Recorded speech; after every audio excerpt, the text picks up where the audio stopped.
Hallelujah. स्वागत है आप सबका मेरी भविष्यवाणियों की पुस्तक में। तो आइए हम आज के पवित्र वचन को पढ़ेंगे जो कि परमेश्वर के दास प्रेरित अंकुर यूसुफ नरूला जी के द्वारा लिखा गया है। परमेश्वर से पहला सा प्रेम।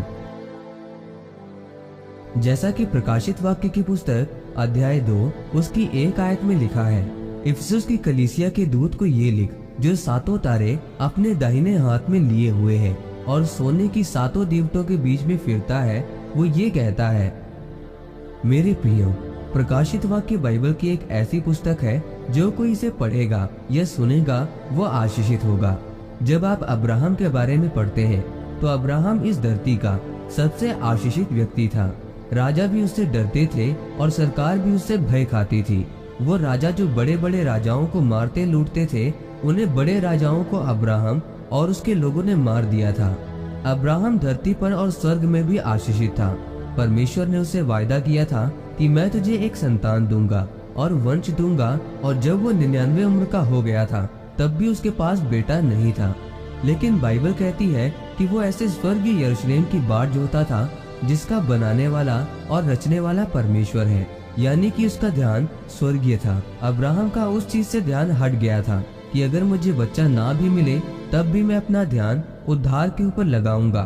जब ये बात परमेश्वर ने अब्राहम में देखी कि अब्राहम किसी भी कीमत पर यहोवा को त्यागना नहीं चाहता था, कोई भी आशीष मिले या ना मिले वो परमेश्वर से दूर नहीं होना चाहता था, इसीलिए परमेश्वर ने अब्राहम को रेत के किनकों के समान, तारों के समान बच्चे दिए और उसे वो सब कुछ दिया जिसे वो चाहता था।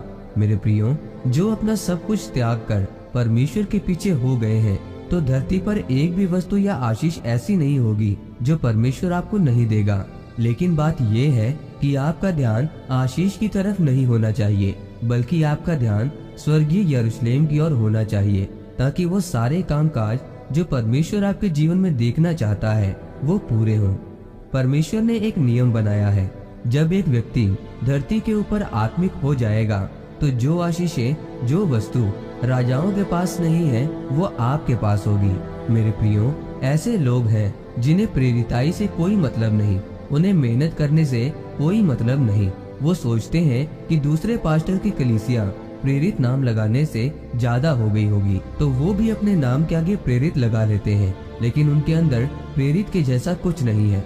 ये बात परमेश्वर ने दूत को कही है, और दूत को यूनानी भाषा में एग्लोस कहा गया है, जिसका अर्थ है मैसेंजर, और एक पास्टर को भी दूत कहा गया है। यह पत्री पास्टरों और सेवा वाले लोगों के लिए है। परमेश्वर ने कहा कि मैं तेरे काम को, परिश्रम को जानता हूँ, परंतु मुझे अब तेरे विरुद्ध अब ये कहना है कि तूने अपना पहला सा प्रेम छोड़ दिया है। याद करो कि तुम कहाँ से गिरे हो। स्मरण करो कि आप टीवी नहीं देखते थे, ज्यादा फोन का इस्तेमाल नहीं करते थे। स्मरण करो तुम्हारा मसीह में पहले दूसरे साल में मुझसे कैसा प्रेम था। लेकिन परमेश्वर ने कहा कि जो जय पाएगा उसे मैं जीवन के वृक्ष में से फल खाने को दूंगा। जो स्वर्ग में है मैं उसे श्वेत पत्थर दूंगा, मैं उसे सफेद वस्त्र पहनाऊंगा और वो स्वर्ग में होगा। इसीलिए आज आपको परमेश्वर के आगे तौबा करनी है, ताकि आपका प्रेम जो परमेश्वर के साथ पहले था वो फिर से बढ़ने पाए। आमीन। आइए इस अंगीकार को आप मेरे साथ एक मन होकर करें। सर्वशक्तिमान परमेश्वर, इस वचन के लिए मैं आपका धन्यवाद करता हूँ और अंगीकार करता हूँ कि मैं अपने पापों से तौबा करता हूँ और वायदा करता हूँ कि मैं अपने संबंध को आपके साथ मजबूत करूँगा और आपसे पहला सा प्रेम करूँगा, प्रभु यीशु मसीह के नाम में। आमीन। परमेश्वर आप सबको आज के वचन के ऊपर मनन करने के द्वारा आशीषित करे। आमीन।